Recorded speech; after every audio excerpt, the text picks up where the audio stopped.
પાત્રો, લીલાના ભક્તો, એના સહયોગી, પછી હવે એ બધાનું સંયોજન કરે છે વ્યાસ. લીલાનો અનુક્રમ વ્યાસજી કરે છે. સમજાઈ ગયું?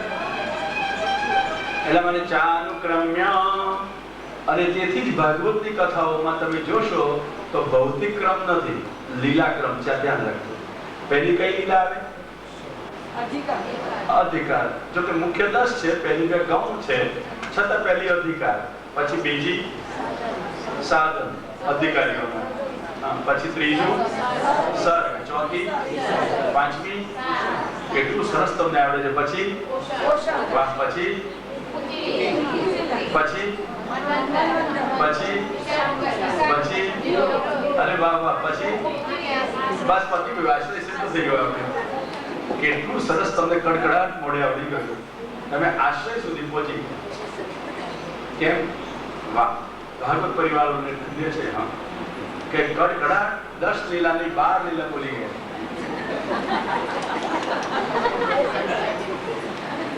બહુ સારા. આ 12 લીલા તમે બોલી ગયા. એમાં એક વાત પૂછું. અનુક્રમ્ય, વ્યાસે અનુક્રમ કર્યો છે લીલાનો. અધિકાર પછી સાધન, સાધન પછી સર્ગ, એના સર્ગ પછી વિસર્ગ, વિસર્ગ પછી સ્થાન. આ અનુક્રમ છે. એની પાછળ કોઈ કારણ છે. સમજાયું અનુક્રમ? અને એટલા માટે નહીં તો બતાવું. સમગ્ર ભાગવતમાં કથા કોની છે? કૃષ્ણની.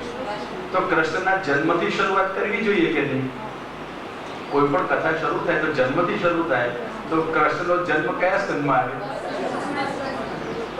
તો પહેલા સ્કંદમાં જન્મની વાત જ નહીં. અને દશમ સ્કંદમાં છેક જન્મની વાત કરી. અને શું કહેવાય? વ્યાસે કરેલો અનુક્રમ. આપણે હોઈએ ને તો અનુક્રમ જન્મથી કરીએ. વ્યાસ કહે છે બરાબર, તમારો એ ભૌતિક ઐતિહાસિક ક્રમ હોય તો શરૂઆત જન્મથી થાય, પણ મેં તો લીલાનો ક્રમ રાખ્યો છે. લીલા મુખ્ય હોય. સમજાય ગયું? જન્મ ગૌણ છે, લીલા મુખ્ય છે. અને એટલા માટે અહીંયા લીલાનો ક્રમ છે. અને લીલાના ક્રમમાં અધિકારમાં ઉપયોગી જે કૃષ્ણ ચરિત હતા એ અધિકાર લીલામાં પહેલા સ્તરમાં થાય. સમજાય છે વાત? જે સાધનમાં ઉપયોગી કૃષ્ણ ચરિત હતા એ સાધન લીલામાં કહ્યા. જે સર્ગોપયોગી છે એ સર્ગ લીલામાં કહ્યા. વિસર્ગોપયોગી ચરિત છે તે વિસર્ગમાં કહ્યા. આ બધા વિભાગો કર્યા ગયા છે. અનુક્રમ કર્યો. અને એ અનુક્રમ કાલાનુક્રમ નથી. એ અનુક્રમ વ્યક્તિનો અનુક્રમ નથી. એ અનુક્રમ ગુણોનો અનુક્રમ નથી. એ અનુક્રમ લીલાનો અનુક્રમ છે. ધ્યાન રાખજો. આ એક વિશિષ્ટ રચના છે વ્યાસ. અને એટલા માટે લીલાનો અનુક્રમ જો સરખી રીતે સમજાય તો લીલા વિશિષ્ટ ભગવાન સમજાય. નહીં તો સામાન્ય રીતે કોઈ પણ વ્યક્તિના ચરિત્રનો આરંભ કરો તો એનો જન્મ છેલ્લે કહેવાનો હોય કે પહેલે કહેવાનો હોય? ક્યારે આવે? તમે કોઈ બાયોગ્રાફી કે ઓટોબાયોગ્રાફી, આત્મકથા કે જીવન કથા વાંચી છે? ક્યાંથી શરૂ થાય છે? ભાઈના જન્મ. ત્યારે અહીંયા એક શરૂઆત નથી. કારણ સમજાઈ ગયું? મુખ્યતા શેની છે? ભગવાનના જન્મની નહીં, ભગવાનના ચરિત્રોની, ભગવાનની લીલાની. અને એટલા માટે ચરિત્ર મુખ્ય છે, લીલા મુખ્ય છે. લીલામાં ભગવાન પણ રસ પરવશ છે, સ્વતંત્ર નથી. અને એવા લીલા રસ પરવશ ભગવાનનું અહીંયા નિરૂપણ છે. ભગવાનની લીલાઓનું નિરૂપણ છે. એટલા માટે લીલાઓની મુખ્યતા છે. તેથી લીલાઓનો ક્રમ છે.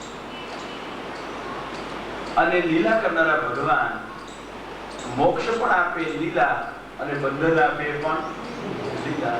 તો જન્માદ્યસ્તે પદ્યના પહેલા ચરણમાં ભગવાનની બંધ લીલા છે, પ્રપંચ. ભગવાન પોતાનું વિશ્વાત્મક રૂપ પ્રગટ કરે એથી બંધન આપે, અને નામાત્મક વેદાત્મક સ્વરૂપ પ્રગટ કરે એનાથી મોક્ષ આપે. તો મોક્ષ આપવું એ પણ ભગવાન માટે લીલા, અને બંધન આપવું એ પણ ભગવાન માટે લીલા. બાકી મોક્ષ મેળવવો એ જીવ માટે તો સાધનથી પણ દુસ્સાધ્ય છે. કેટલા સાધનો કરે ત્યારે મોક્ષ મળે, ખરું ને? તો મોક્ષ મેળવવો જીવ માટે કઠિન, પણ ભગવાનને મોક્ષ આપવો તો રમત માટે, રમત માટે. કેટલી રમત! અને ભગવાન શું, ભગવાનના ભક્તોને મોક્ષ આપો રમત માત્ર થશે. જોઈએ છે મોક્ષ?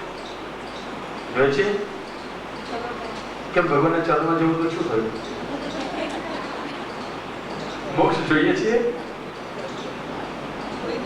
ન જોઈ તો તમે ના જોઈ તો પાછો આપણે અહીંયા બરાબર છો. હા, બાકી મોક્ષ કેટલો સસ્તો છે ભક્તિ માર્ગમાં. એક દિવસ શ્રી ગોવર્ધનનાથજીને રાજભોગ ધરાય, દૈવ સંયોગે દહીં નહોતું, મહાપ્રભુજી સેવામાં બિરાજતા હતા. એટલે પ્રભુદાસ જલોટા પાસે હતા, એને આજ્ઞા કરી, પ્રભુદાસ દહીં જોઈએ છે તો દહીં લઈ આવ. અને પ્રભુદાસ દહીં લેવા ગયા. કોણ જાણે દાડે દહીં લેવા નીકળેલા, સામે એક વ્રજની ગ્વાલની આવે, શીશ મહિકો માર, ઘડતે ઉતરી ગ્વાલની, શીશ મહિકો માર. મહિનું માટલું માથા પર, અને આ ગોપી વ્રજની ક્યાંક ચાલતી ચાલતી આવી ગઈ. દહીં જોઈતું હતું, દહીં જ મળી ગયું. એટલે પ્રભુદાસ કહ્યું, એ દહીં વાળી દહીં છે?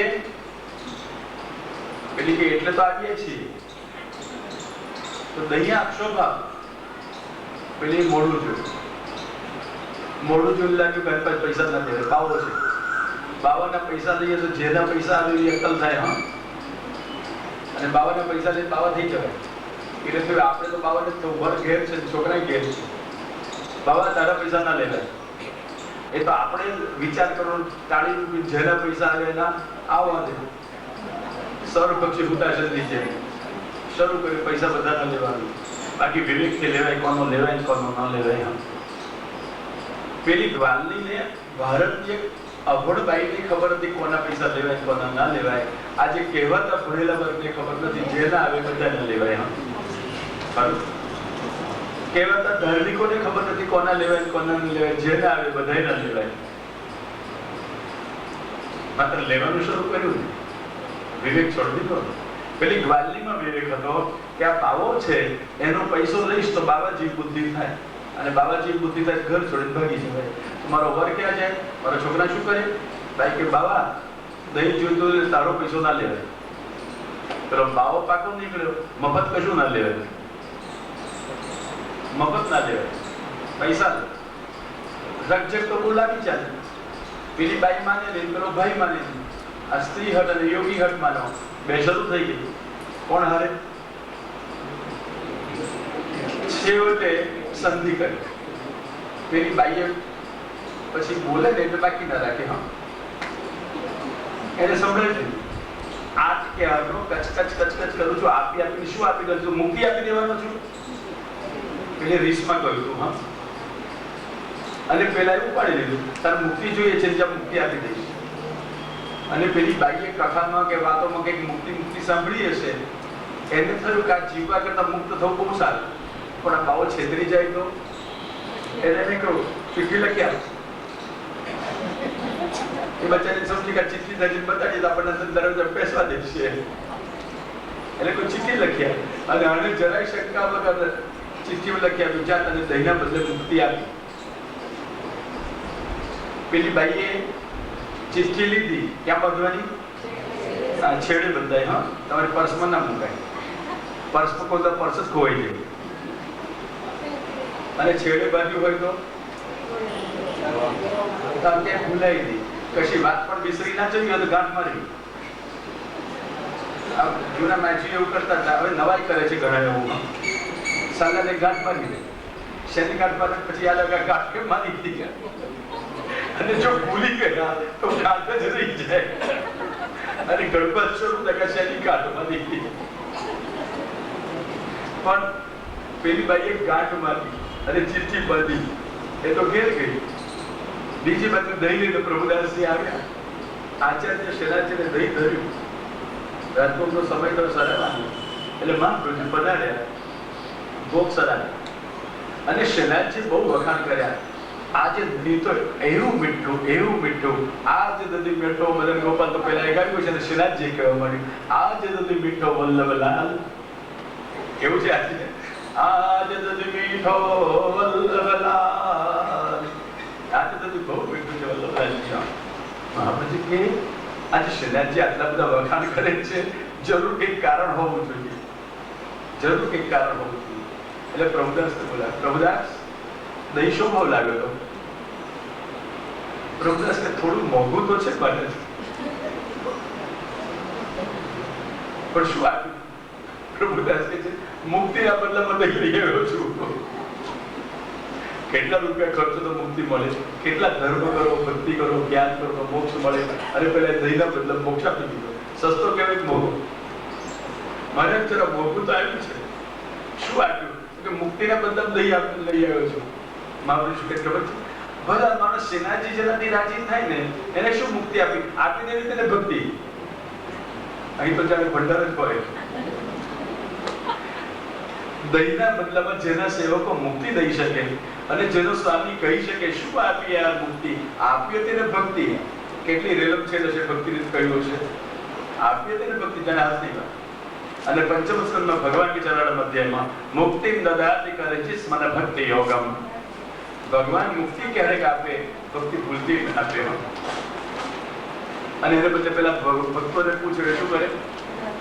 ભક્તિની લાણી કરવા માંડે. લઈ જાઓ, ભક્તિ જોઈએ છે. ભગવાનના ભક્તો આપી શકે, મુક્તિ પણ આપી શકે, ભક્તિ પણ આપી શકે. અને ભગવાન તો ક્રીડા કરે છે, એમ ભગવાનના ભક્તો પણ ક્રીડા કરે છે. પ્રભુદાસ ની આ લીલા છે. દહીંના બદલા મુક્તિ આપી દીધી અને પછી પેલી બાઈ મરી ગઈ. ખરેખર લોકોને લાગ્યું મરી ગઈ, પણ ખરેખર શરીર છોડીને એ લીલામાં મોક્ષ પામી. લીલા એવી સસ્તી નથી મળી જાય. મુક્તિનો અર્થ લીલા નહીં.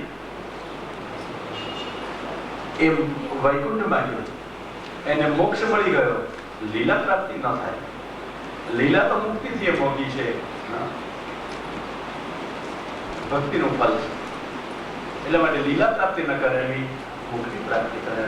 પણ મુક્તિ તો લીલા જેમ ભગવાનની રમત છે આપી, એમ ભક્તો માટે પણ રમત છે. લીલા મુક્તિ આપી દેવી. ભક્તિ પણ દઈ શકે, મુક્તિ ન દઈ શકે. ઉભાભ્યામ હરિ ક્રીડતિ. કેમ ક્રીડા કરે છે? તપાસું છે. જન્માદ્યસ્ય યતઃ. જન્મ આદિ અસ્ય યતઃ. આવો પદચ્છેદ થાય. જન્મ આદિ અસ્ય યતઃ. સંધિકરણ થઈ જાય. જન્માદ્યસ્ય યતઃ. જન્મ જેના આદિમાં છે તેવા 5 ભાવ વિકારો. મહર્ષિ યાસ્કે એના નિરુક્તમાં વૈદિક શબ્દોના અર્થ જે આપ્યા છે તેમાં 6 ભાવ વિકારો બતાવ્યા છે. પદાર્થમાં થતા ફેરફારો. પદાર્થ માત્ર મેં છે તો 6 ફેરફારો હોય. જાયતે, અસ્તિ, વિવર્ધતે, વિપરિણમતે, અપક્ષીયતે, વિનશ્યતિ. દરેક પદાર્થમાં આ 6 ફેરફારો થવાના.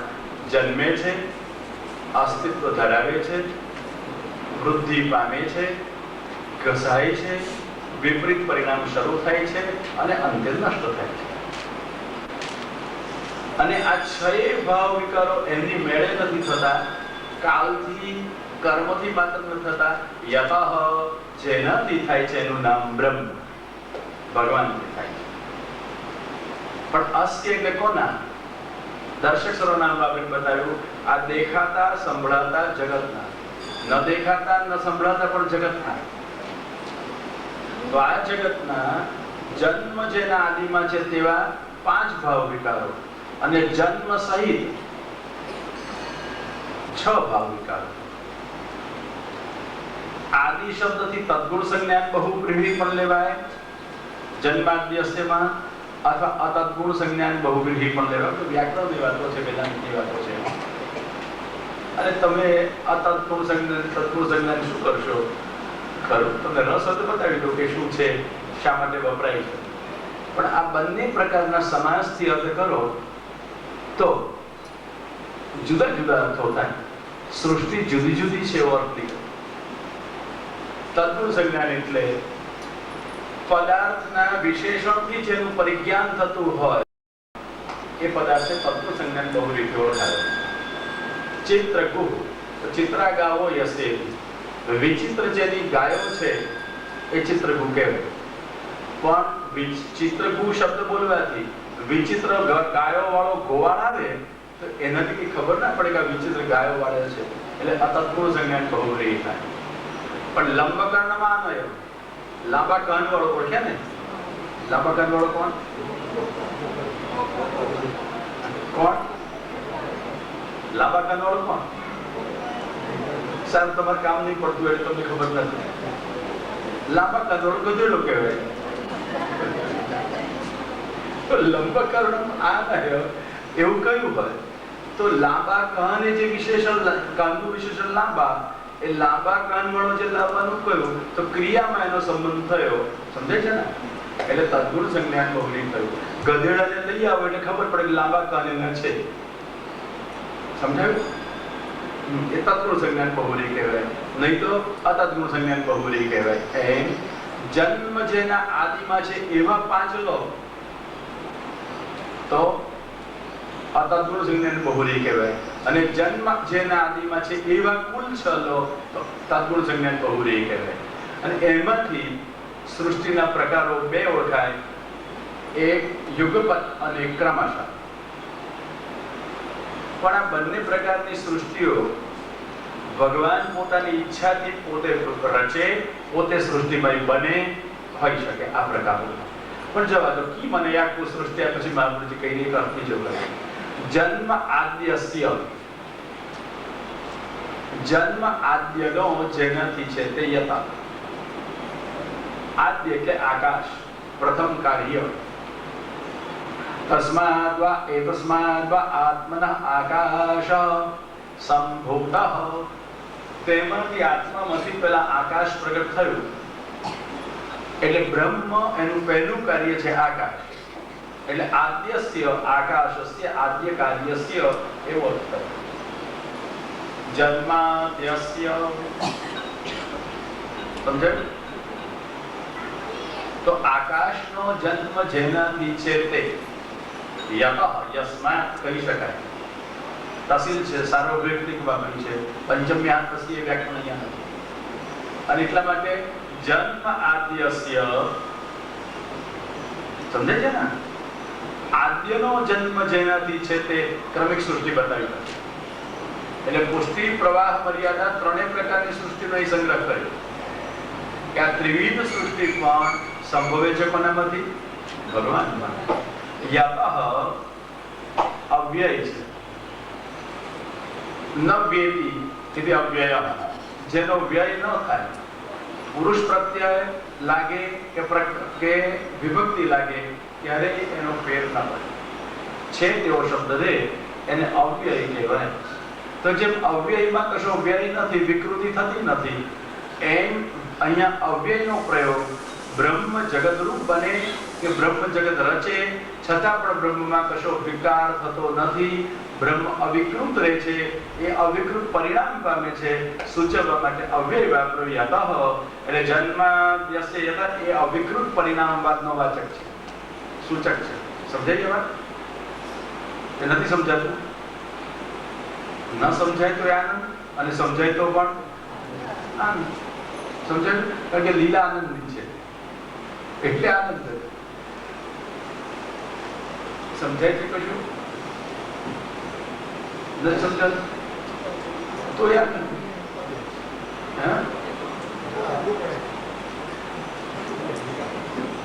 જે વેદાંત ભણતા વર્ષો લાગ્યા હોય લોકોને, એ તમારી કથામાં 2 મિનિટમાં કશી મહેનત વગર સમજી જવું તો અઘરું તો પડે જ ને. પણ આ સમજો તો અઘરું નથી. અવિકૃત પરિણામ, બ્રહ્મમાં કશો જ વિકાર નથી થતો. હવે શરૂ કરી. આખું જગત બ્રહ્મમાંથી પ્રગટ થાય, બ્રહ્મ પોતે જગતરૂપ બને છતાં બ્રહ્મ છે તેવું રહે. કામદુગા ગાયની નામ સાંભળ્યું છે? કલ્પતરુ સાંભળ્યું છે? જોયું તો નહીં હોય. ચિંતામણી જોયો છે? સાંભળ્યું છે? બહુ સારું. તો ચિંતામણી કામધેનુ અને કલ્પવૃક્ષ, આમાંથી ઈચ્છો તે પદાર્થો એ બધા આપે, પણ આપ્યા પછી એમનામાં કશો ફેર ન પડે. મણીને ગાયને વૃક્ષ જ રહે, એનામાં કશો ફેર ન પડે. પોતાના કરતા જુદા અનેક પદાર્થો આપે તો પણ. સમજાયું? તેવી રીતે ભગવાન પોતાના કરતા વિલક્ષણ એવું આ જગત સર્જે, છતાં ભગવાનમાં કશો ફેર પડે. હવે સમજાઈ ગયું? તો ભગવાન પોતે અવિકૃત પરિણામ પામે છે, એટલા માટે કહેવાય અવિકૃત પરિણામવાદ. આ પરિણામ શબ્દ જરા વેદાંતિક છે. પરિણામ તો આપણે ગુજરાતી ભાષાનો માત્ર શબ્દ નથી. પરિણામ એટલે રિઝલ્ટ એવો અર્થ નહીં. લગભગ એવો જ અર્થ થાય, છતાં વિશેષતા હોય. એમાં શું હોય? ઉપાદાન સમસત્તા કે કાર્યાપત્તિ પરિણામ. આ વેદાંતની વ્યાખ્યા છે પરિણામ શબ્દ. મૂળ જે કારણ ઉપાદાન હોય તેની સમાન સત્તા વાળું કાર્ય પ્રાપ્ત થાય, તો એ કાર્યથી એનું જે કારણ છે એને ઉપાદાન કારણ કહેવાય. શું કહેવાય? અને એને પરિણામ કહેવાય. શું કહેવાય? કાર્યને પરિણામ કહેવાય. સમજાય છે બરાબર? તમને રોટલી કરતા આવડે છે? જલ્દી સમજાય ગયું. રોટલી કરતા આવડે છે? બધે આવડે. શેમાંથી થાય? હા, તમે જે કોઈ વિચાર કરી કહો, શેમાંથી રોટલી થાય?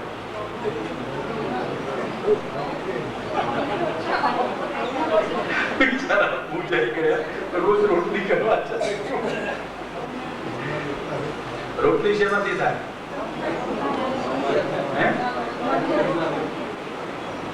રોટલી શેમાંથી થાય?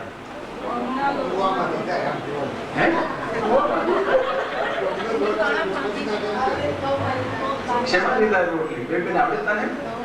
રોટલી શેમાંથી થાય? 3 બેબીઓ 4 બેબીઓ જોડે બેઠા છો, બોલો શેમાંથી રોટલી થાય? 5મી 6ઠી બેબીઓ છે, શેમાંથી રોટલી થાય? આવડે છે રોટલી કરતા? એકબીજાને મોઢે નહીં જોવાના. તમને બધા માછીઓને રોટલી કરતા આવડે છે? રોટલી શેમાંથી થાય? સાચું બોલો તેનામાં રોટલી શેમાંથી થાય? હવે મને ખબર છે કે તમને નથી આવડતું. 100% ઘઉંના લોટમાંથી રોટલી ન થાય. રોટલી શેમાંથી થાય?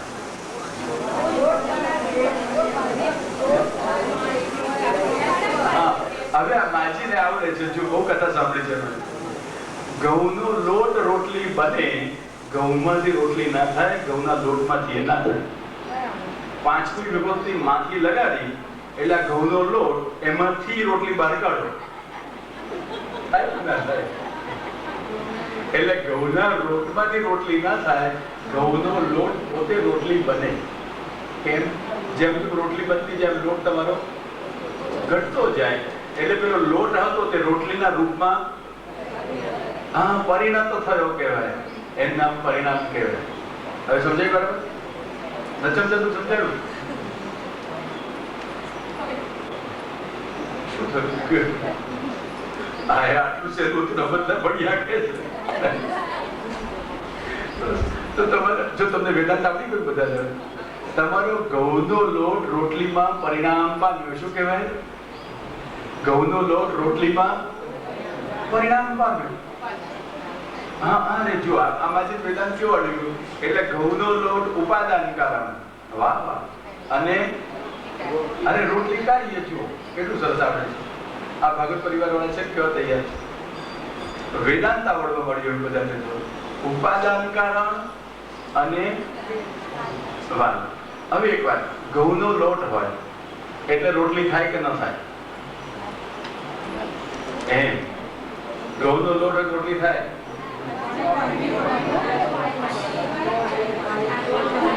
બરાબર બરાબર. તમને રોટલીની વાત કેટલી ઝડપથી આવડે છે.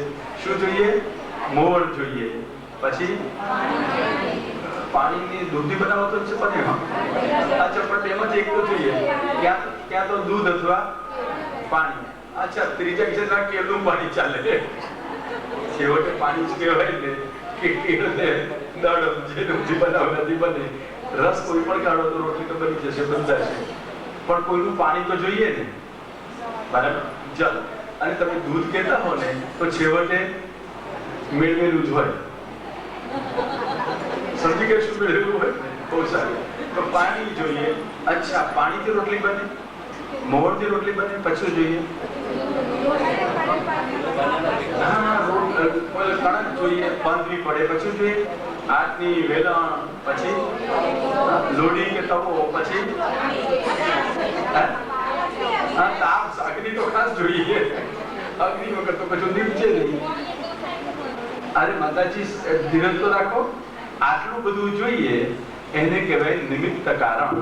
આ બધા નિમિત્ત છે. ઘઉંનો લોટ જ રોટલી બનવાનો છે, પણ એ બનાવવામાં આ બધા આટલી વેલણ, અગ્નિ વગેરે નિમિત્ત કારણ કહેવાય કે નિમિત્ત છે. આવડી ગયું તમને?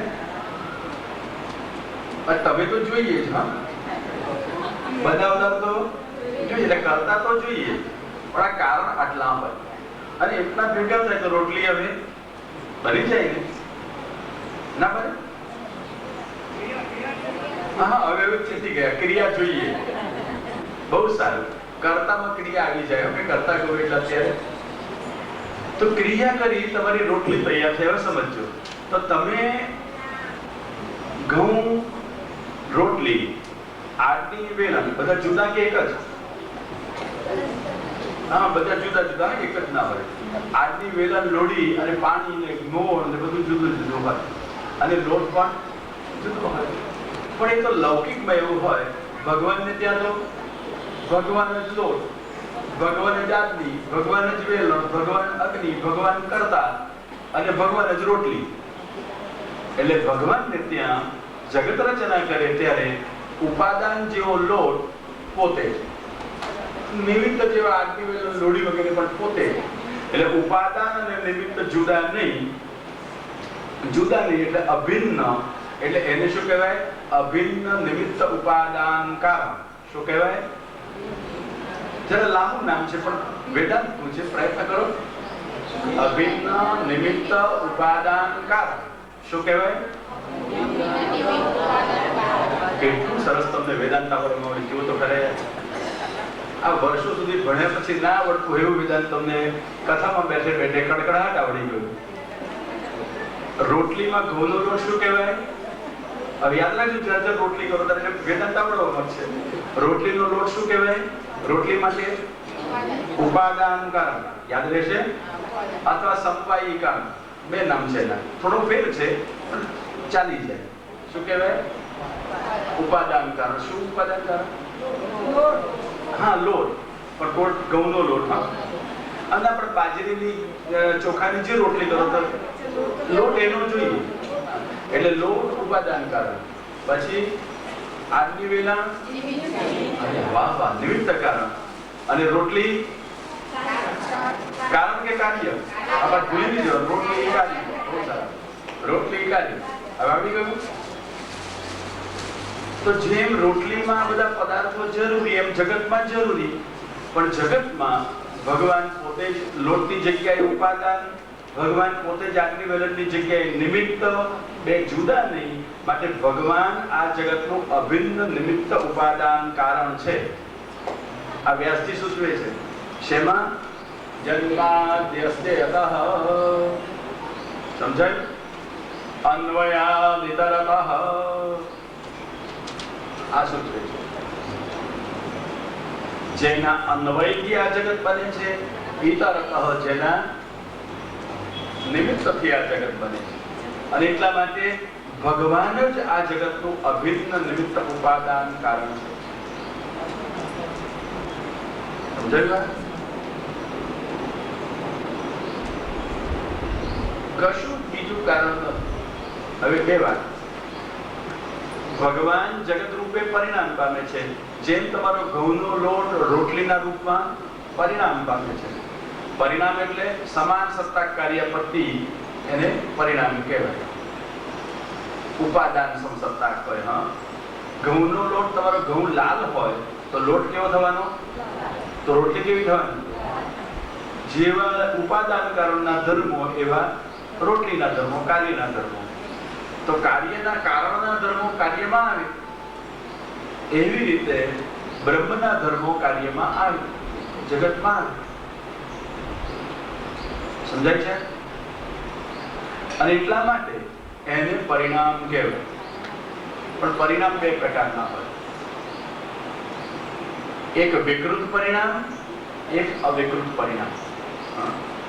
વિકૃત કેવું કહું?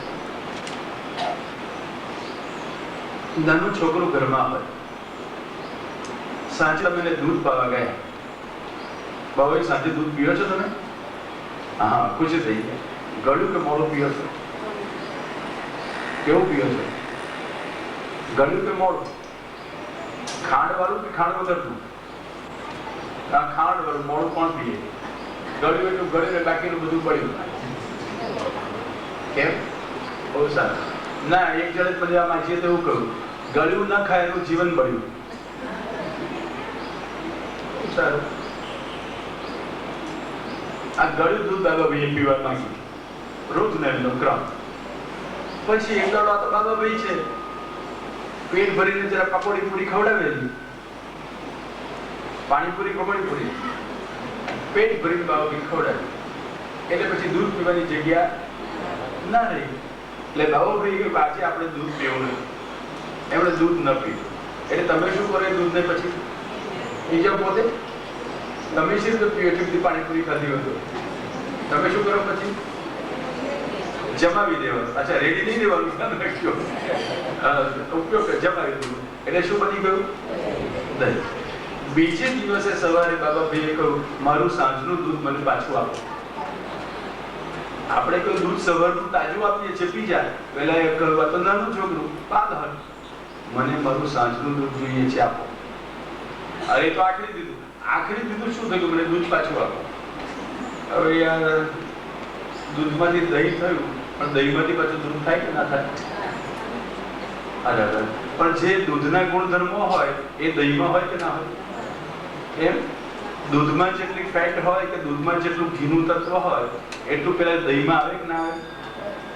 સમજાયું? એટલે પરિણામ તો કહેવાય. સમજાયું? પણ શું થયું? વિકૃત થઈ ગયું. હવે દહીંમાંથી દૂધ થયું, બરાબર છે? નહીં હોય ત્યારે આ સારું થયું. શું થયું? દૂધમાંથી દહીં થયું, અને દહીંમાંથી પાછું દૂધ થાય ને. ગમે એટલા પ્રયત્ન કરો તો ના થાય, એટલે તમારે સ્વીકારી લેવાનું. હા, પરિણામ વિકૃત થયું. પરિણામ તો ખરું, પણ વિકૃત થયું કારણ કાર્યમાંથી પાછું કારણ ન પ્રાપ્ત થયું.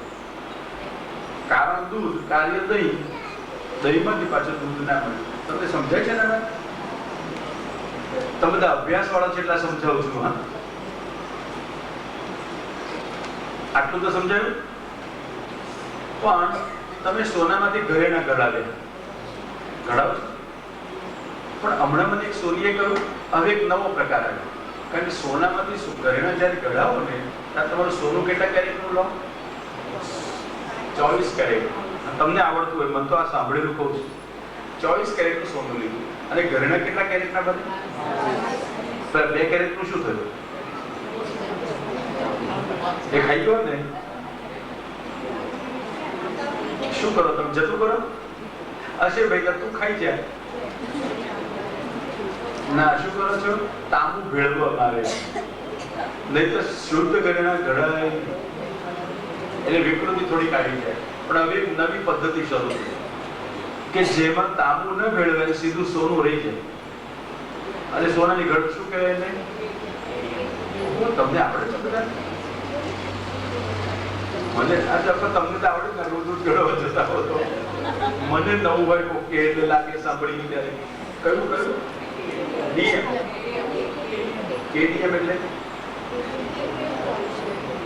કઈ બહુ પૂછીએ નહીં. કેડીએમ એટલે કેડીએમ.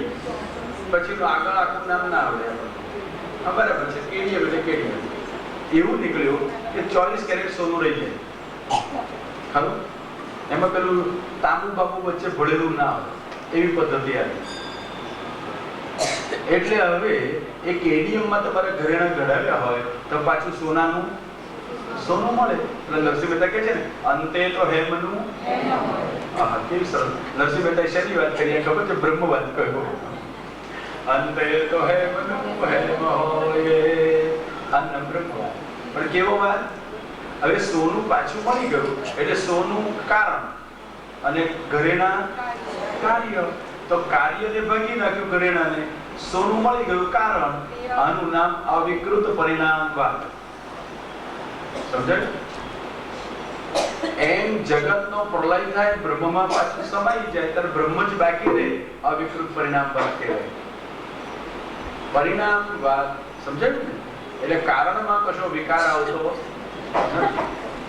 એમ આ જગત એ બ્રહ્મનું અવિકૃત પરિણામ છે અને બ્રહ્મ આ જગતનું અભિન્ન નિમિત્ત ઉપાદાન કારણ છે. આટલી વાત સમજાય? જન્માદ્યસ્ય અતોન્વયાદિ તરતઃ. અન્વયાદ એટલે ઉપાદાન કારણપણાથી, ઈતરતઃ એટલે નિમિત્ત કારણપણાથી. પણ અવ્યય યતઃ કર્યો એટલે અવિકૃત પરિણામ છે. સમજાયું? અને છતાં અર્થેષ્વભિન્નઃ, બધા અર્થોમાં, પ્રયોજનોમાં, પદાર્થોમાં, પુરુષાર્થોમાં ભગવાન અભિજ્ઞ છે, સર્વજ્ઞ છે. આ સાર્વજ્ઞનું નિરૂપણ થયું. ભગવાન સર્વ સમર્થ છે, સર્વરૂપ છે, સર્વકર્તા છે અને સર્વજ્ઞ પણ છે. અને છતાં સ્વરાટ. આ સ્વરાટ શું છે? નાનો શબ્દ બહુ મજાની વાત છે. તેઓ છે સ્વસ્મિન એવ રાજતે ન વિષયેષુ રમતે ઇતિ અર્થ. ભગવાન કોઈ વિષયોમાં, કોઈ પદાર્થોમાં આનંદ માણતા નથી. એ પોતાનામાં જ મગ્ન છે, પોતાનામાં જ મસ્ત છે. અર્થેષ્વભિન્ન સ્વરાટ. ભગવાન વિશ્વરૂપ પોતે બને છતાં વિશ્વ પર માલિકી કરવા આવે છે. અને આપણે ડાક્ટર સાહેબે કહ્યું રંગોળી તો કરવી હોય તો શું જોઈએ? જમીન. પણ કોની જમીન જોઈએ? પારકાની કે પોતાની? પારકાની જમીન ઉપર રંગોળી કરવા દે કે ના કરવા દે? એ સમજી જાય કે આજે રંગોળી કરી તો કાલ બાંધકામ કરશું. એટલે પારકાની જમીન ઉપર તમને રંગોળી સરખી ન કરવા દે, પોતાની જમીન પર રંગોળી થાય. આ પોતાની એટલે કોની જમીન? તમારી? તમે બનાવી હતી? તમે જમીન બન્યા હતા? હવે જમીન કોની? જમીન કોની કહો છો? એમ તમે ઠાકોરજી પાસેથી દસ્તાવેજ કરવા ગયા હતા? હવે વિચાર કરજો, આ જમીનને મરી કરી પણ ખરેખર કોની જમીન? એ તારી કરો છો? હવે વિચાર કરજો. ત્યારે આપણે આ મારું ને તારું કરવા મરી જઈએ. અહંતા ને મમતા ખરું ને એવી વળગી જાય આખો સંસાર ઉભો થાય. અને આ ભગવાનને કશો સંસાર વળગે નહીં, કારણ અહંતા ને મમતા કરે જ નહીં. અને કરે તેને વળગે નહીં. સ્વસ્મિન એવ રાજતે. થોડું કમાઈએ એટલે મારી કમાઈ છે થાય. બાપ કમાતો હોય તો છોકરો ત્યાં સુધી સમજે કે બાપની કમાઈ પર આપણે જોઈએ છીએ. પણ જાતે કમાતો થાય તો પછી બાપની કમાઈ હોય, છોકરાને ઘડિયાળ લાવવું હોય તો પૂછી જો ઘડિયાળ લાવું. અને પછી પોતે કમાતો થાય તો વિવેકી હોય તો પૂછે ખરો. પણ કદાચ બાપ ના કે મારે તો પૈસા નથી આપવાના, તો એ શું કે તમે ના આપજો, મારા પૈસાથી લઈ લઈશું. કોના પૈસા? એમ કોના પૈસા? પૈસા કોના? પેલા કાગળિયાના કે ચાંદીના કે સરકારે સિક્કો મારી છાપ મારી કે સરકારના કે તમારા? પેલો પૈસા કોના? તમે આવું વિચારી નહોતું? મારા પૈસાને કર્યા તમારા પૈસા છે? અચ્છા, તો તમારા કે રિઝર્વ બેંક વાળાના? કોના?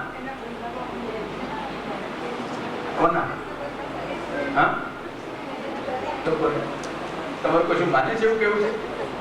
ઓ ભાઈ, તમને વેમ છે કે તમારું કોઈ માને છે કશું? એવું વેમ છે તો તમારે દેખતા સાબિત કરો. નહીં માને? હા, તમારે એવું જરા મનમાં ગૌરવ હોય કે ના મારું કહેલું માનશે તો તમારા મોઢે કહેના મોઢે હમણાં કબૂલ કરો કે નહીં માને છે છે ના અચ્છા જવાબ વાસ્તવ કશું જ નથી. હું નામની કોઈ વસ્તુ છે, મારું નામની કોઈ વસ્તુ છે અને છતાં એમાં જ રાખીએ છીએ ને અને એમાં શું મળે આપણને? ભટકડો, ભ્રમ, અસત, સંસાર, આનું નામ છે. જીવે અવિદ્યાથી કલ્પેલો એનું નામ સંસાર. આ જગત તો બ્રહ્મનું કાર્ય છે. બ્રહ્મ સત્ય હોવાથી, બ્રહ્મનું પરિણામ હોવાથી જગત સત્ય છે અને જીવે આ જગતમાં અવિદ્યાથી મોહિત થઈને કલ્પેલો અહંતા મમતાત્મક સંસાર મિથ્યા છે. હવે સમજાય? આ વલ્લભમાં કોઈ આચાર્ય આ જગત અને સંસારનો ભેદ સ્પષ્ટ નથી કર્યો. શાસ્ત્રોમાં છે. વલ્લભાચાર્યજી નવું કશું નથી કહ્યું. છે તે સ્પષ્ટ કર્યું. લોકો કે વલ્લભાચાર્યજી બહુ નવું કહ્યું, આ તો અપમાન કહેવાય. મહાપુરુષજી કહે છે મેં બધું મૌલિક કર્યું છે, મૂળ છે જેને તે કર્યું છે. શાસ્ત્રોમાં, વેદમાં, ગીતામાં, બ્રહ્મસૂત્રમાં અને ભાગવતમાં જગતને સત્ય કહેલું છે. જગતને મિથ્યા નથી જ કહેલું. કારણ બ્રહ્મ એનું ઉપાદાન કારણ છે. જો તમારો લોટ સાચો હોય તો રોટલી સાચું, ખરું? એમ બ્રહ્મ સાચું છે તો જગત પણ સાચું. પણ હા, કેટલાકને એવું લાગે. હું નાનો હતો ત્યારે એક જાદુગરના ખેલ જોવા ગયો હતો. એ જાદુગર થોડીક વાર થાય અને ટેબલ ઉપર ટબલું મૂક્યું હોય ઊંધું વાળે, વોટર ઓફ ઇન્ડિયા, ઊંધું વાળીને તો પાછળથી પાણી ભરેલું નીકળ્યું. પછી પણ વરસાદ નહોતો આવ્યો, દુકાળ જેવી સ્થિતિ, પાણી માટે બધા ટળવળે. ત્યારે આપણને જો કે પેલા જાદુગર સારો, વોટર ઓફ ઇન્ડિયાની જરૂર પડે તો મળે કે ના મળે? એટલે મેં એને કહ્યું ભાઈ બહુ જરૂર છે, વરસાદ વરસતો નથી, એટલે વોટર ઓફ ઇન્ડિયાનું ટબલું ઊંધું વાળ અને બધાને પાણી આપ. પેલો કે તો સ્ટેજ ઉપર પાણી પૈસા માટે નીકળે, મારે પીવાડવા માટે ના નીકળે. સમજી ગયા? એમ કેટલાક લોકો કહે છે આ જગત વોટર ઓફ ઇન્ડિયા જેવું, જાદુ, માઈ, મિથ્યા, કશું નથી ને ભાસે છે. સમજાઈ ગઈ વાત? બ્રહ્મ સત્ય છે અને બ્રહ્મમાં જગત ભાસે છે, પ્રતીત થાય છે, એટલે જગત મિથ્યા છે. આ શાંકરમાં કેટલાક આવું માને છે. વલ્લભાચાર્ય પણ શાસ્ત્ર કહે છે બ્રહ્મ પોતે જગત રૂપે પરિણામ પામ્યું છે, એટલે જગત બ્રહ્મથી જુદું નથી, અનન્ય છે. અને અનન્ય છે એટલા માટે બ્રહ્મ સત્ય હોવાથી જગત પણ સત્ય છે. હવે તમને થશે આ પંચાત શું? જગત સત્ય હોય તો શું અને જગત મિથ્યા હોય તો શું? આપણે તો રહેવું જ પડે છે, કમાવું જ પડે છે, ખાવું જ પડે છે, જન્મવું જ પડે છે. અને જન્મીને તરત મરવાનું ત્યારે વાંધો નહીં, મતલબ પેલું મન આવે ને, જીવન બહુ વસ્તુ છે. એ જીવન વિતાવવું જ પડે છે. હવે કહો તો પછી આપણને આ મિથ્યા હોય તો શું અને સત્ય હોય તો શું? તમને શું ફેર પડે? આ તત્વજ્ઞાનમાં આપણે શું કરવા ઉતરવું જોઈએ? શું જરૂર તમારે તત્વજ્ઞાનની? તમારે જરૂર છે સત્ય કોઈ તો કમાવવું પડે, ના રોટલી વણવી પડે. અને મિથ્યા હોય તો પણ રોટલી વણો છો નથી વણતા કે મિથ્યામાં સાંજે પેલા જમવા બેસે કહેવાનું જગત મિથ્યા છે, તમારી ભૂખ પણ મિથ્યા છે, મારી વણેલી રોટલી પણ મિથ્યા, તમારી ભૂખ મિથ્યા. પેલો કે તું મિથ્યા, તો આપણે કહેવાનું તું મિથ્યા. તો મિથ્યાથી પેટ ભરાય કે ના ભરાય? આ મિથ્યા ને મિથ્યા ચાટવામાં ખપ ના લાગે. હા, કદાચ ચાટવામાં ખપ લાગે મિથ્યા ના મિથ્યા, પણ પેટ તો ના ભરાય. હા, મિથ્યા તમે ગુજરાતીઓ તો ઓળખો છો ને? મિથ્યા કોને કહેવાય? હાજી, અચ્છા, કેરીનો એક પ્રકાર અથાણો, એને મેથિયા કહો છો. તો સાચું કહેજો, મેથિયાથી પેટ ભરાય કે ના ભરાય? એ તો ભાઈ રોટલી પૂરી કે મિષ્ટાન સાથે થોડું ચાટવામાં ખપ લાગે, સ્વાદ વધારવામાં ખપ લાગે, બાકી ખાવામાં પેટ ભરવામાં ખપ ના લાગે. એમ મિથ્યાવાદ જરા વાત કરવામાં સારો લાગે, વાસ્તવ વ્યવહારમાં એનાથી વ્યવહાર ન કરે. શાસ્ત્રના પ્રમાણોથી એને સિદ્ધ ન કરી શકાય. ત્યારે શાસ્ત્રના પ્રમાણોથી શું સિદ્ધ થશે? જગત સત્ય છે, બ્રહ્માત્મક છે. હવે જુઓ, હવે જગતને બ્રહ્માત્મક કહેવાથી તમને શું ફાયદો થયો? જગત ભગવાનનું સ્વરૂપ છે કહેવાથી તમે જગતથી મિથ્યા કહીને દૂર ભાગતા છો અને ભગવતનું સમજીને આદર કરો. સમજે છે? ભગવતનું સમજીમાં આસક્તિ નહીં કરો, આદર કરશો. અને જે વલ્લભાચાર્યજી જગતને બ્રહ્મરૂપ કહે છે એ પાછળ નિરોધમાં પ્રપંચ વિસ્મૃતિ પૂર્વિકા ભગવત નિરોધા, આ વિશ્વાત્મક ભગવાનને ભૂલી જાઓ, ભગવાનમાં આસક્તિને કારણે એનું નામ નિરોધ. એક તરફ જગતને બ્રહ્માત્મક કહેવાનો આગ્રહ છે એ તત્વજ્ઞાન દર્શન શાસ્ત્રની દ્રષ્ટિએ, અને બીજી તરફ બ્રહ્મને, આ જગતાત્મક બ્રહ્મને, આધિભૌતિક સ્વરૂપાત્મક બ્રહ્મને ભૂલી જવાનો પણ એટલો જ આગ્રહ છે નિરોધ લેવાની દ્રષ્ટિએ. એમના ભક્તિ સમજાય છે બે વાત? કેમ લાગે છે ને વિરુદ્ધ કે જગતને બ્રહ્માત્મક પણ આગ્રહથી કહેવાનું અને જગતને વિસરી પણ જવાનું? કારણ જગત તિરોહિતાનંદ છે. નિરાનંદમ યતો જગત, આ જગત નિરાનંદ છે ને, આનંદ એમાંથી નહીં મળે. આનંદ તો કૃષ્ણ પાસેથી મળશે, અને એવા આનંદાત્મક કૃષ્ણમાં આસક્તિ થાય એનાથી આ વિશ્વ વિસરાઈ જાય, ભક્તિ શુદ્ધ રહે, અને શુદ્ધ ભક્તિનું એક સ્વરૂપ એનું નામ નિરોધ. આ દશમ સ્કંદ સમજાય કે બરાબર?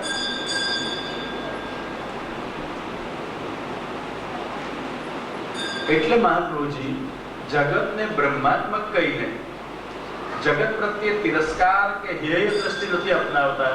શાસ્ત્ર પરિશુદ્ધ દ્રષ્ટિ જગતને બ્રહ્માત્મક કહીને, જગત પ્રત્યે આદર અભિવ્યક્ત કરીને, ભક્તિ માર્ગીય દ્રષ્ટિએ છતાંય જગતમાં આસક્ત ન થતા આસક્તિ તો કૃષ્ણમાં જ થાય, આ સૂચવી રહ્યા છે. આ છે વલ્લભ વેદાંત. સમજાયું બરાબર? જગતને બ્રહ્મરૂપ કહેશો તો જગતનો આદર જરૂર કરશો, પણ નિરોધ જોઈએ છે તો ભગવાનમાં આસક્તિ થાય, જગતમાં નહીં. એટલે એનો નિષેધ પણ છે.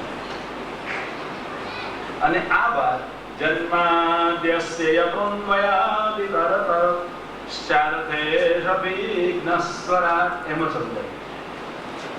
પછી આ જગતનું યથાર્થ જ્ઞાન થાય તો આસક્તિ કે બંધન ન થાય, સૂચવવા માટે અથવા એ આસક્તિ છોડાવવા માટે તેને બ્રહ્મરુદાય આદિકવયે મોહયંતિ સૂરય, ભગવાને આ બ્રહ્મનો વિસ્તાર કર્યો. અહીંયા બ્રહ્મ એટલે ભગવાન નહીં, તેને બ્રહ્મ છે ને, ત્યાં બ્રહ્મ એટલે વેદ. બ્રહ્મ શબ્દના ચાર અર્થો થઈ શકે. એક તો બ્રહ્મ એટલે ભગવાન, બીજું બ્રહ્મ એટલે બ્રહ્મા, ત્રીજો બ્રહ્મ એટલે વેદ, અને ચોથો બ્રહ્મ એટલે બ્રાહ્મણ. તો તેને બ્રહ્મ, અહીંયા બ્રહ્મનો અર્થ વેદ થાય. ભગવાને વેદોનો વિસ્તાર કર્યો. ધ્યાન રાખજો. હા, વેદો ભણાવે એવું ન કહ્યું, વેદનો વિસ્તાર કર્યો. તાનો વિસ્તારે એટલા તો મારું થયું તેને. તો ભગવાને આ વેદો વિસ્તારે કોને માટે? આ આદિ કવયે બ્રહ્માજી આદિ કવિ એને માટે. તમને આદિ કવિ ખબર છે કોણ? હા, આદિ કવિ તરીકે વાલ્મીકી પ્રસિદ્ધ છે. આદિ કવિ તરીકે બ્રહ્મા પ્રસિદ્ધ નથી. ભાઈ વાલ્મીકીની વાત છે કે વ્યાસની કે બ્રહ્માની? કોણ છે આદિ કવિ? તેને બ્રહ્મરુદાય આદિ કવયે. તો આદિ કવિ અહીંયા બ્રહ્મા છે. બ્રહ્મા એ કવિતા કઈ રચે?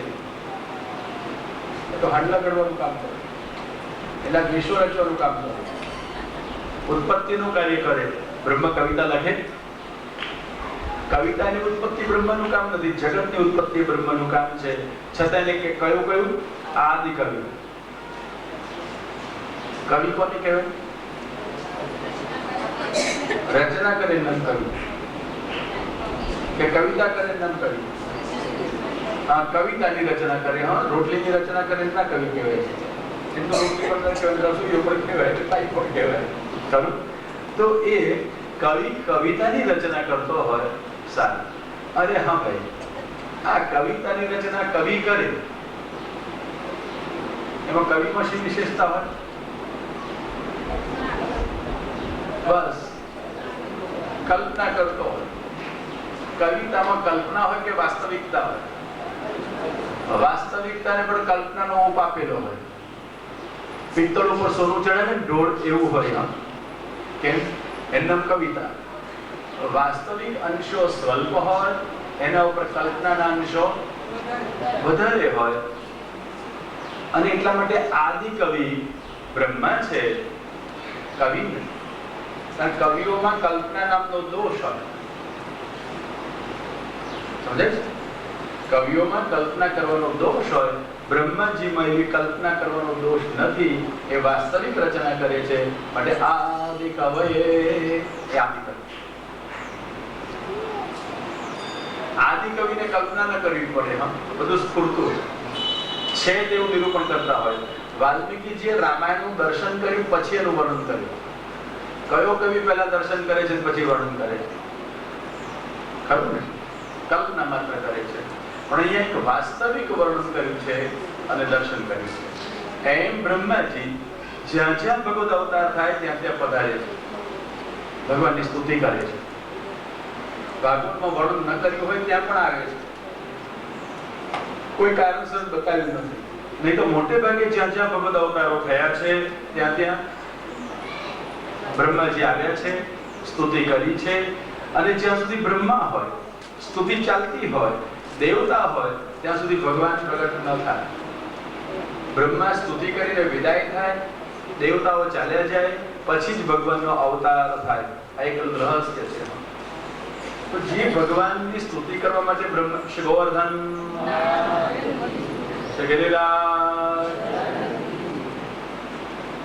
સમજાય. તો બ્રહ્માજી સ્તુતિ કરવા માટે પધારે અને સ્તુતિ કરીને બ્રહ્માજી જાય પછી જ અવતાર થાય. તો બ્રહ્માજીની હાજરીમાં અવતાર કેમ ન થાય? શું વાંધો? તમે જુઓ કોઈ પણ જગ્યાએ ભાગવતમાં રામાવતાર, કૃષ્ણાવતાર, વામન અવતાર, આ બધા અવતારો જુઓ. બ્રહ્માજી આવ્યા છે, સ્તુતિ કરી છે અને બ્રહ્માજી વિદાય થયા અને પછી ભગવાનનો અવતાર થયો. જો તમારે દશમ સ્કંદમાં કૃષ્ણ અવતારમાં જુઓ, બ્રહ્માજી આવ્યા હતા.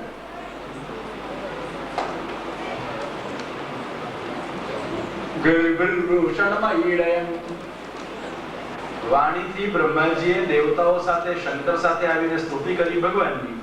અને પછી 16 શ્લોકો પૂરા થયા અને દેવાહ પ્રતિયયોર દેવમ, દેવતાઓ પોતપોતાના સ્વર્ગોમાં પાછા ગયા.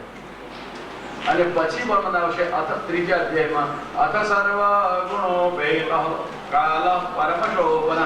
બ્રહ્માજી હતા ત્યાં સુધી અવતારનો કાલનો આવ્યો. બ્રહ્માજી પ્રગટ થયેલા ભગવાનના દર્શન કરવા નથી રોકાયા. બ્રહ્માજી ગયા પછી ભગવાન પ્રગટ થયા એવું વર્ણન છે. બધે જ આવું છે. વામન અવતારમાં જુઓ, 8મા સ્કંદ 18મા અધ્યાય ત્યાં દેખાશે કે બ્રહ્માજી આવ્યા, પુરુક્રમ ભગવાનની જય વગેરે કહીને ગયા અને પછી શ્યામા બધા તો જશરાજ કુંડલ, પછી ભગવાનનો પ્રાદુર્ભાવ થયો એનું વર્ણન. તો બ્રહ્માજી જાય પછી જ ભગવાન પ્રગટ થાય. અને હા, ભગવાનની સ્તુતિ જે બ્રહ્માજી કરી છે, ગપ્પા ન માર્યા હોય, કલ્પના ન કરી હોય, વાસ્તવ વર્ણન કરી ગયા.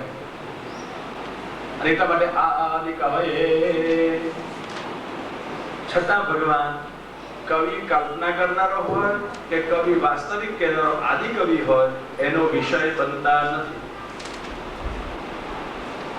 ભગવાન કવિઓનો વિષય નથી, ભગવાન કલ્પનાનો વિષય નથી, ભગવાન કલાનો વિષય નથી, ભગવાન ભક્તોનો વિષય છે.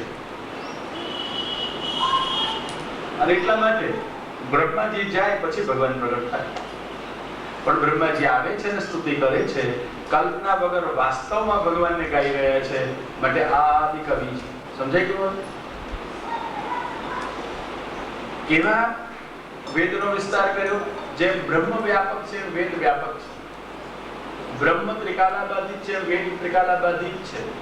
જેમ બ્રહ્મ કામનાથી કચડાયેલા લોકોને અભિલષિત ફળ આપે છે, એમ વેદ પણ અભિલષિત ફળ આપનારા છે. જેમ બ્રહ્મ અવિકૃત છે વેદ પણ અવિકૃત છે. ભગવાન કૃતાર્થ કરે છે, વેદ પણ કૃતાર્થ કરે છે. આ સાધર્મ્ય સૂચવવા માટે બ્રહ્મ શબ્દનો પ્રયોગ વેદ માટે કર્યો. તેને બ્રહ્મ હૃદય આદિ કવયે, પણ ભગવાને બ્રહ્મચિદ એકલા વેદમાં આપ્યા. હૃદય અનુગ્રહ પૂર્વકમ મનઃ પૂર્વકમ, હૃદય પૂર્વક મન સહિત વેદ આપ્યા. અથવા પુરાણમ હૃદયમ સ્મૃતમ, ભગવાનનું હૃદય છે પુરાણ, તો બ્રહ્માજીને વેદ સહિત પુરાણ આપ્યા અથવા પુરાણ સહિત વેદો આપ્યા. સમજો, કેવલ વેદ નહીં, પુરાણ સહિત.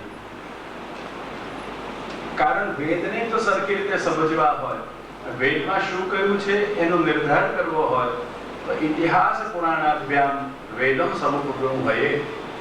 ઇતિહાસ અને પુરાણથી વેદનો વિસ્તાર થાય, વેદની યથાર્થતા સમજાય. એટલા માટે વેદના યથાર્થ જ્ઞાન માટે ભગવાને પુરાણો આપ્યા. વેદની વાતો યથાર્થ સમજવી હોય તો પુરાણ સમજાવશે.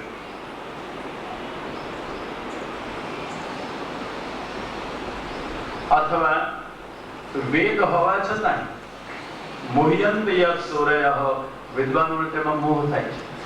હવે અજ્ઞાનીને મોહ થાય તો સમજાય, પણ જેને માટે વેદ પ્રગટ થયા એ ખુદ વિદ્વાનોને મોહ થતો હોય તો બીજાની શી વાત છે? એટલે વેદોનો સાચો અર્થ વિદ્વાનોને પણ સમજાતો નથી.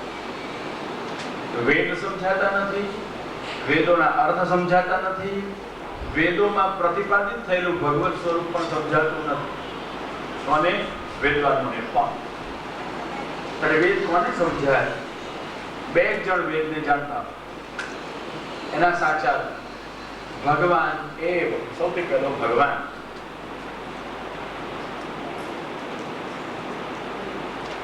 કે છે ગીતામાં 15મા અધ્યાયમાં, વેદૈશ્ચ સર્વૈ રહમેવ વેદ્યો વેદ્યઃ, પછી વેદાંત કૃત વેદ વિદેવ ચાહં.